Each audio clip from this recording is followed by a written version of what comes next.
Donnie Wahlberg, how are you, sir? I am good. Very tired. A little sick this week, so I'm grinding it out, but no complaints. All right. Well, I want to say how excited we are, and I can let you know this right now, that your interview today on Black Sky Radio has shattered the listenership for a single guest on Black Sky. So congratulations, sir. Well, it's and none of the credit goes to me. It just goes to the fans and to you guys for getting the word out there, and the fans for showing up, because they always do. You have quite an amazing fan base, I might add. I would find it hard to believe that somebody out there has better fans than we do. Yeah, I would definitely. At this point in time, I don't have any information to refute that, so I'm going to say right now you have the best fans. Well, it's irrefutable. It's irrefutable. Exactly.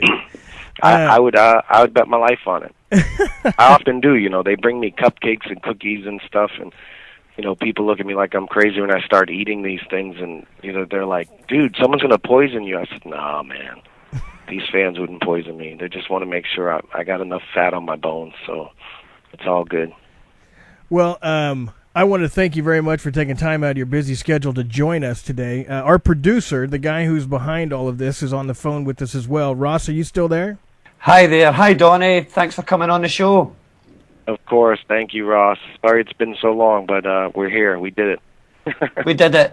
Absolutely. Well, I know that your time is limited, so let's get into the Band of Brothers interviews.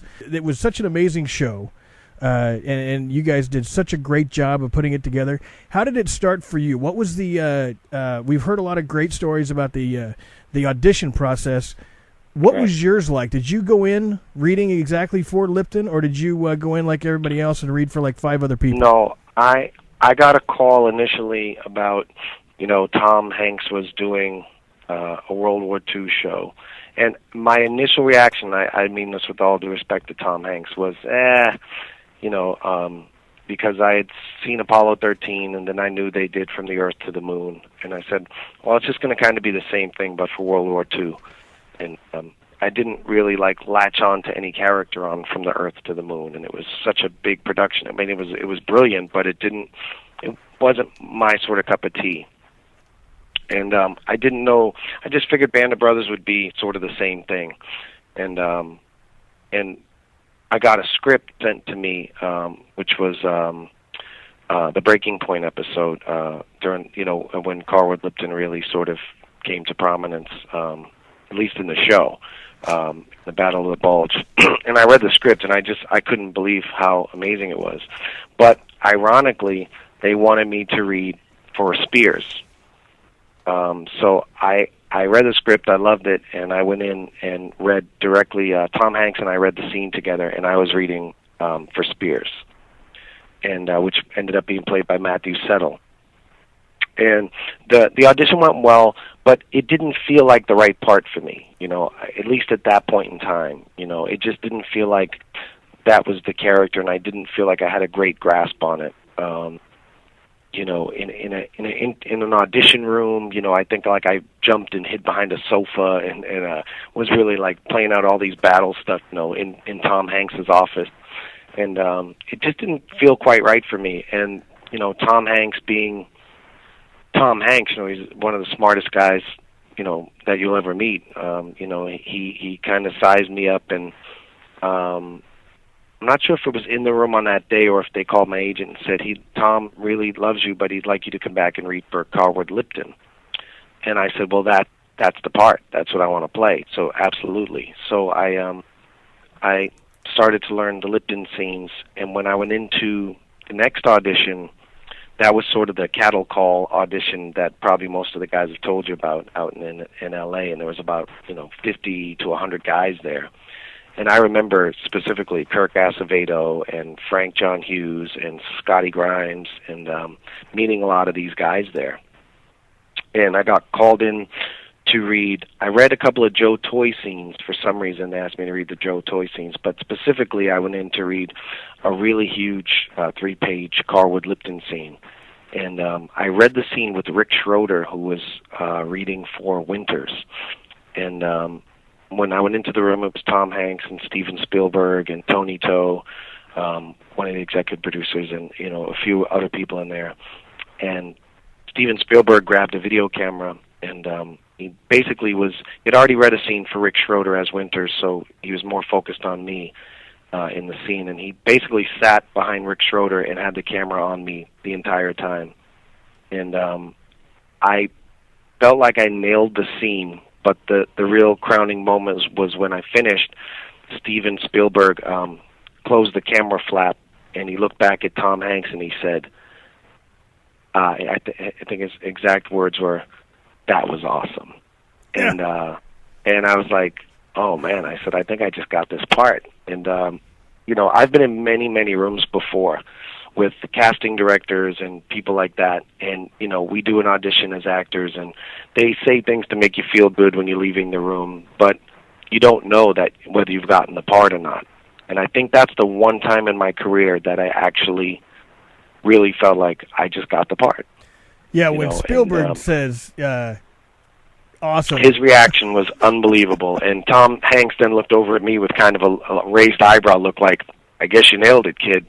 And then it just became fun because I had to go back in the room a few different times, and they did sort of group readings where, I went in with Scotty Grimes and Kirk Acevedo and a few other people, guys who didn't make the show as well. There was a bunch of actors there, and we read these sort of ensemble scenes. And I felt so great after doing the Lipton scene that I was reading Joe Toy lines, and I was improvising and throwing all this stuff in there, and and just having a great time with it. And I think having sort of nailed the Lipton scene really freed me up to do great in the Joe Toy scenes, even though I wasn't cast as Joe Toy, and I don't even think they were thinking about me anymore.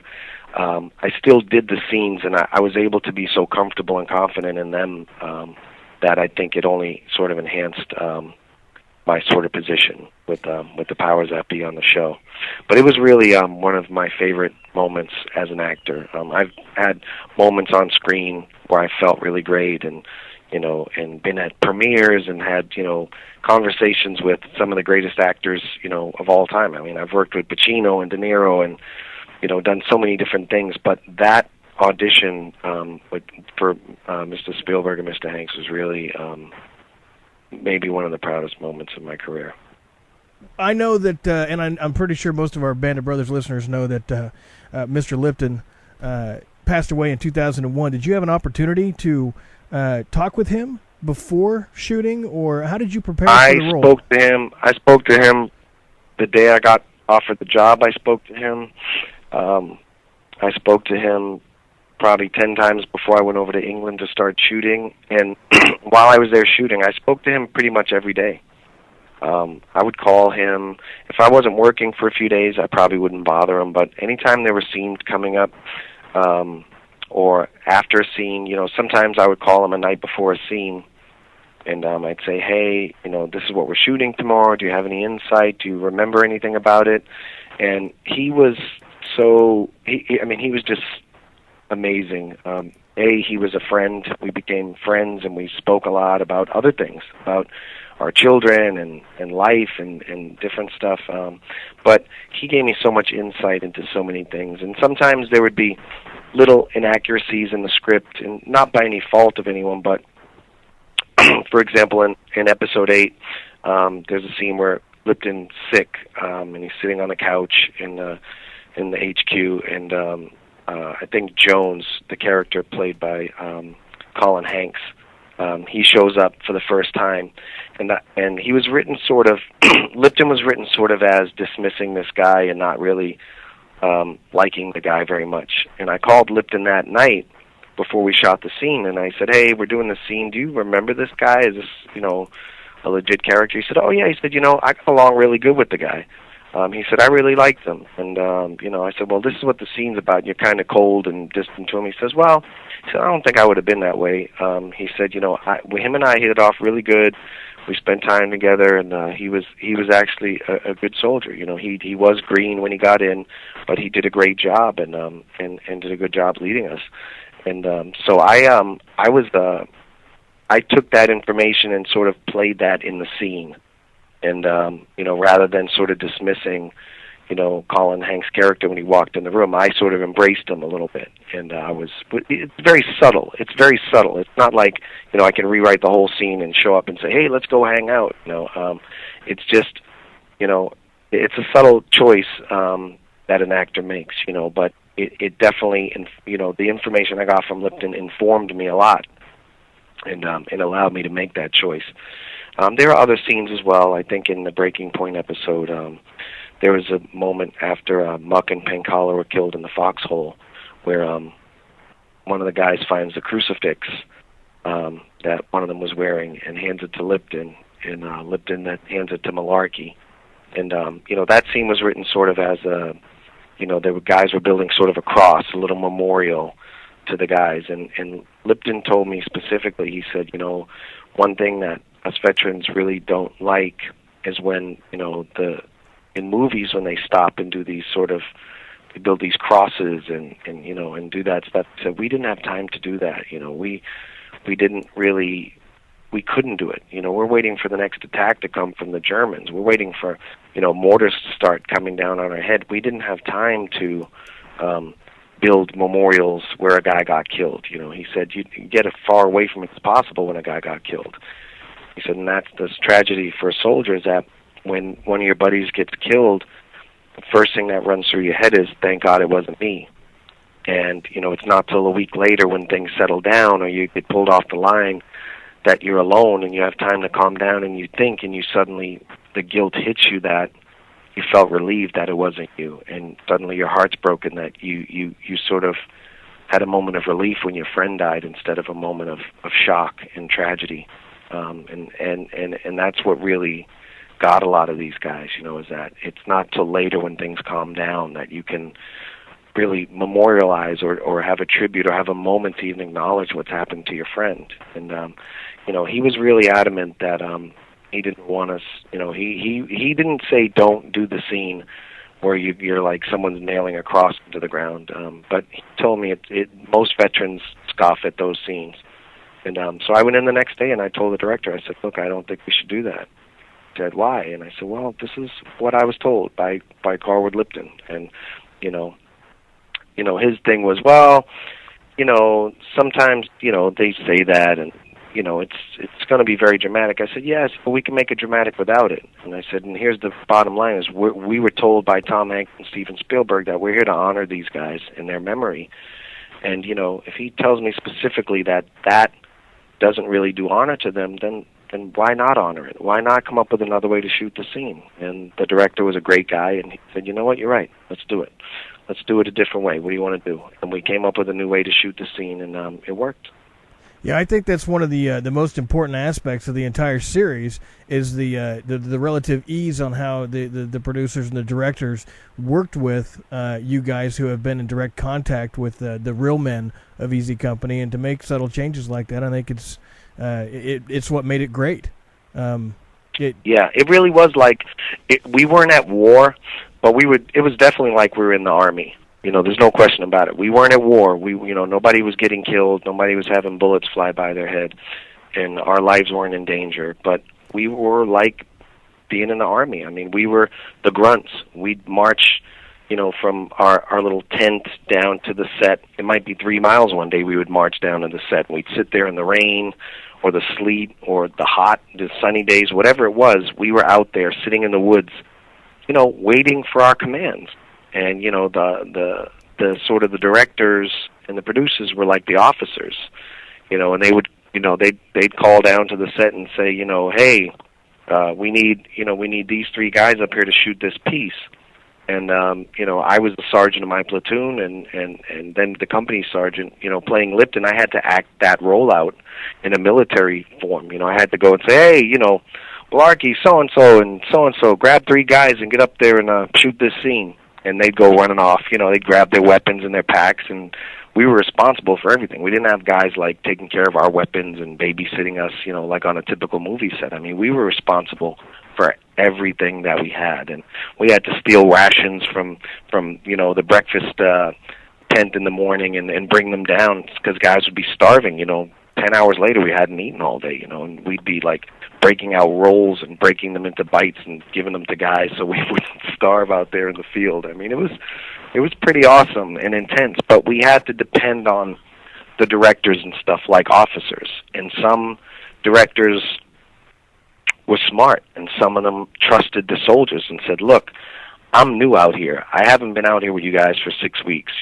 How do you do this? How are you supposed to run into that ditch and how are you supposed to, get up over that hill in the proper military way? And, and we had to do it, and that's what a good officer would do in the Army. A good officer might come fresh out of Greenpoint and have to go lead some men who've been out there fighting for a year.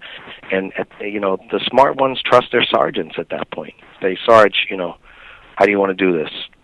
And some officers, felt the pressure to lead and would come out and just say, we're going to do this and we're going to do this. And some directors would do it. You're going to run up that hill and, we're going to attack from here. It was like, look, man, we can't attack from here. We can't attack from below the hill. We got to be up the hill. It's important to get up on the high ground. We wouldn't set up a line of attack from down here in the bottom of a pit. We'd get up to high ground because it's harder to take the high ground. The director would say, yeah, but I want that big hill in the background. It's like, dude, you can have the hill in the background, but you're going to get us all killed. It ain't going to look right. Yeah, there won't be another scene after that one. Yeah, but the good directors trusted that, and they listened to us, and they listened to Dale Dye and whoever else was around. Well, since you brought up the a little bit of the training and how you guys learned from all this stuff, let's talk about the boot camp. Were you physically and mentally prepared for Dale Dye and the cadre? Well, I thought I was, and I guess at the end of the day, I was. But there were definitely moments when I didn't think I was. It was, the boot camp was just, it's beyond description. To take 65 guys who are complete strangers and stick them in there together, and guys who are like been on their way. There's a reason they take kids, out of high school and put them in the Army, because when you're 18, you could be broken and molded and trained, and and you have the physical energy to do it, and you're not too set in your ways. I was a 30-year-old guy in boot camp, and I got people screaming in my face, and we weren't going to the Army. We were going to make a movie, and it took a real, it took a lot. I think everybody went in there and really trusted the process, and on the very first day when we arrived, I mean, you name it. I mean, the first morning started like this. We all met up at this base somewhere to get on the buses. We had our military clothes. The sergeants got there and told us to blouse our trousers into our jump boots, like airborne.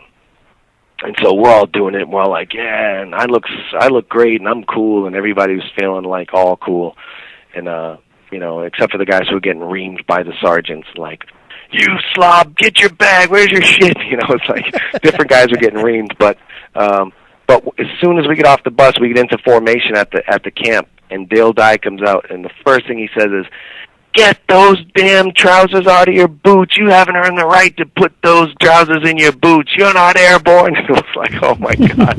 Like, they set us up, so perfectly. It was awesome. But what was great is at lunch, Tom Hanks came in and Steven Spielberg, and they made a speech, each one of them, to tell us how important this was, and to tell us how much the training mattered and how much it mattered to honor these guys. And every man in that room listened, and every man from that point on was committed to doing this the right way. And I remember, the first day, halfway through the first day, our sergeant who was training us, he looked at me and said, all right, Sarge, you're up. Take over the platoon. Or if it was first platoon, I had to march the whole platoon and lead cadence, and I was like, where the hell are we going? I don't even know what I'm doing. He said, just do it. Get up there. You're the guy. Go. So where did you take them on their first march? Just down to the end of the parking lot and back? I folled Dale Dye. I just followed him. But it worked out. It worked out. I mean, I fell into the role, and a lot of guys, counted on me to get things done for them and to let them know what was going on. And I did, what I could do to help everyone feel confident and comfortable, by any means. If I had to sneak a guy out to call his wife, I did it. And if it wasn't appropriate or it was a bad time, I wouldn't let him go. And the respect that the other actors had for each other was really immense.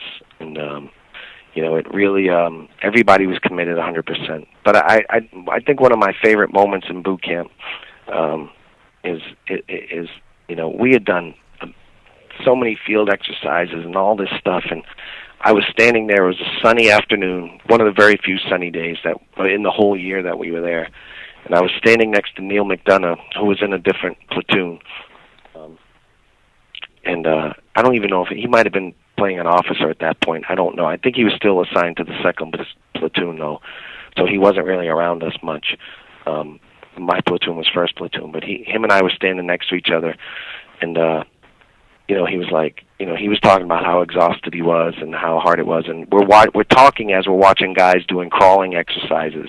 They're crawling through sand with their rifles cradled in their arms. They're doing a low crawl through the sand, and these are guys who just like at McDonald's like 2 days earlier, like in California, and now they're in London, like crawling around on the ground, getting screamed at by Dale Dye, and Neil and I were talking about how tired we were and how incredible and intense it had been, and we both looked at each other at the same moment and almost in unison said to each other, "We've only been here for 24 hours." And it felt like we'd been there for a month. It felt like we had been there for a month, and we'd only been there for 24 hours. And the two of us looked and like started laughing like, we're screwed. And we had another, 13 days left or whatever it was, and we just dug in. We dug in, and everybody dug in, and it was one of the best experiences ever. The way we felt after, I can't even describe it. I mean, it created a brotherhood that lasted to this day. Now, one of the things that kept coming up and has been for the last year, I don't know if you know this or not, we've been doing these cast interviews since last June. How did you like your boots? How did you break in your boots? And do you still have your boots? I still have my boots. I don't know how I broke them in. Were you one of the lucky ones that got them soaking wet and then wore them dry? And did it the old-fashioned way, or did you just I think Frank John Hughes told me to throw my boots in the bathtub or something and soak them. But I don't know that I did that. I got a thing about getting my shoes wet. So everybody had something going. But I'll tell you that for me, my boots, I think they took a long time to break in. But I'm kind of I like new shoes. I like comfort. I like new shoes. I like to feel, I like to ease into them, and I don't want them to look old and tattered like the day I get them. I want them to look crisp and clean. So I probably was a little slow in getting them broken in. I can assure you by the end, I still have a back pain in the center of my back up between my shoulders that it is the Band of Brothers injury. It is, I don't know what it is. I've never got it looked at, but between the Corcoran jump boots and my pack on my back, there's a pinch in the middle of my back that it came up probably a day into boot camp, and it's never gone away since. And it's like a badge of honor for me. That's my Purple Heart. It's like every day when I wake up and feel it, I'm like, yeah, it's my Purple Heart. I earned that one. Oh God, that's awesome. Hang on just a second, Donnie. We have a caller calling in. Are you there, sir? Yes. Is that Cudlitz? Yes, it is. That obvious, huh? Michael Cudlitz. This is the second time he's been robbed for an Emmy nomination in the decade that I've known him. He got robbed on Band of Brothers. He got robbed on Southland. I couldn't agree with you more. Well, I'm in good company because you're not doing too shabby yourself there, brother. Thanks, buddy. So they treating you all right? Yeah, they're treating me all right. I'm not talking now that you're on the phone because I got a big smile on my face. Michael was my neighbor in London pretty much the whole time. He moved about a block away when his kids came out to stay, but we we went through it all together. It was him, myself, and Kirk Acevedo. We all lived in the same little 3-story building together, and we were from day one. We were the ones who sat together and had breakfast the days leading up to boot camp, saying, "What the hell is going to happen? Like, what are they going to do to us?" I just saw Kirk. I had lunch with Kirk last week. We were talking about the same exact thing. Yeah. We try to convince ourselves, like, it won't be that bad. It won't be that bad. And, Kirk would say, "I don't care what they say. They're not going to tell me what to do." Everybody, we all had a different take on what was going to happen. And did you tell him your story about driving to boot camp with the granola? No. You got the bag of granola. You got to tell him. I had contraband. I had protein bars. I had a whole bunch of stuff.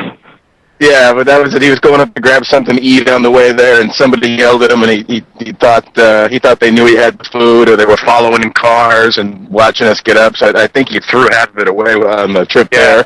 Yeah, we were certain that the sergeants were in the cars behind us, like peeking in the windows and watching everything we did. Like, guys didn't want to stand up. Guys didn't know what the hell was going on, and it's great, man, to see grown-up guys who are like, off on their way, well into their lives, into who they are as adults, to sort of see them just, to see the humility that we had to find within each of us, through that process. It was amazing. It really was amazing. And I remember the day we finished boot camp, we went back, and Dale Dye wanted us to sort of march back on the production offices, back at Hatfield. And so we got there, and we were marching around the production offices, down these alleys and marching around. And I know somewhere deep buried inside of all of us, there was sort of and it was buried deep inside. There may have been a spark of like, come on, man, we've been at boot camp for 2 weeks. Can't we go home and just have a day off?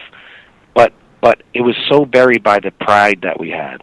And you could feel it. You could feel it amongst the guys. Like, we really felt proud of each other and what we had become. We went 2 weeks earlier on that bus with our blousers tucked into our boots, and thinking like, yeah, I can do push-ups, I could do this, I could do that. And we were broken down and turned into new people. We were turned into guys who were 100% committed to honoring, the memory of the men who gave their lives and gave so much of themselves. Even the guys who were still alive, they gave part of their soul for our country.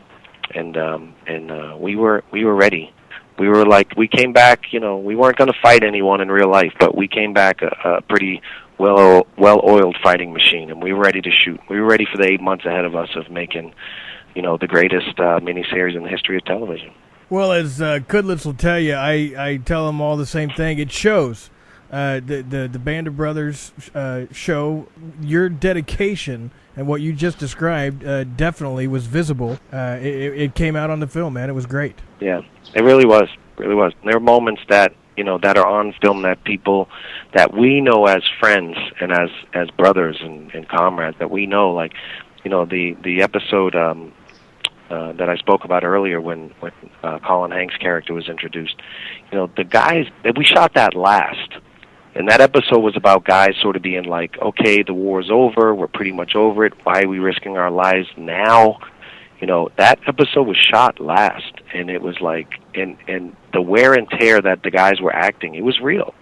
I mean, there's moments when there's some moments that are so subtle in the show, when Mike specifically, that Mike has a look on his face like, are you kidding me? And, that's the 8 months, that's the 1,000-yard stare that we had. That's the stare that we got, that we developed over all these months of being away from our families and being out there, in the cold and the rain and the muck for 20 hours a day. And, we really got worn down. We were really tired. And the way they shot the show from boot camp to, from Toccoa until the end of the war, we really did age and evolve and become veterans. And you can't fake that calmness that some of the guys had in episode 8. You can't fake that duress that's on their face. It was real. I mean, they were tired and they wanted to go home. They wanted to get back to their lives and their families. And And it's pretty amazing. There are shots that are very memorable for me. There's a clip of Michael just standing there eating during the breaking point episode. The look on his face is like, he's eating. I think we're eating beans, and it looked like he was eating dog crap. It's just like, I need a nap on a bed, please. Someone help me. Oh, all right. So that's awesome. Michael, how's everything going with you? Everything's great. I was gonna call up and give Donnie a hard time, but it as with all of these interviews, the reality of what we did, and the importance of what we did, just really, trumps everything. So it's an amazing experience that we all shared. And it did change us. It changed us not only as people, it's as humans or people in society, but more specifically, changed how we all work. It's got to be pretty bad on set these days for any of us to complain about how bad it is. Absolutely. Everything is pretty good in compared to, the living conditions we had. And it was all by design. So hats off to all the people that knew what they were trying to do to us and succeeded, because we certainly, we had our idea of what, they're going to try and manipulate us this way, or they're going to, you're very aware as an actor. And I'll tell you, down to every single one of us. They broke us down. They broke us down to where we needed to be in the way that we needed to be broken down. And it's just pretty amazing to be part of it. And it carries through. So, yeah, all good on this end. Well, did you have a favorite Donnie story you want to share with us? I do, but I can't share it. All right. Well, how about the other way around? He knows which one. We had a few weekend leaves. We got to keep those under wraps. We learned a few things from the veterans. They don't come home and tell all the stories. They kept a lot of them close to the chest. All right, man. I'm gonna fly. I'm gonna let you do your thing. Yeah, I think they're knocking on the door to get me going to rehearsal. So maybe I'll come out and visit you in New York, because we don't go back till October. So maybe we'll have a little Blue Blood Southland crossover. I'd love it. Come on out, walk on the set, and arrest someone, will you? There you go.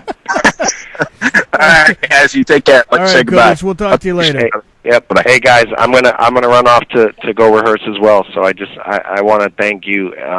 First of all, for this opportunity, because it was wonderful to talk about this, and I feel a little incomplete. I think we could do another half hour sometime soon, and maybe we should. And well, also, I was going to say. I secondly want to thank you for your patience, because I know it's been a long time coming, and it's been a little crazy. But this, of course, for me, was very much worth the wait. Yeah, I wish we could have... a lot of emotions in me today. I wish we could have got you before you went on tour. Maybe we can catch you before you start filming again and right after you get off tour to do a part 2, because I have at least a half a page of questions that haven't been answered yet. You know what? I'd say let's make an appointment for part 2, and if you have any problems, we'll make sure to eliminate all the problems and delays this time and get it done as soon as we can. So let's email Ross, and we'll get it set up and try to do a part 2 here. All right. Well, Donnie, have a great show tonight. Thanks, guys. Thanks for your patience. All right. Thank you.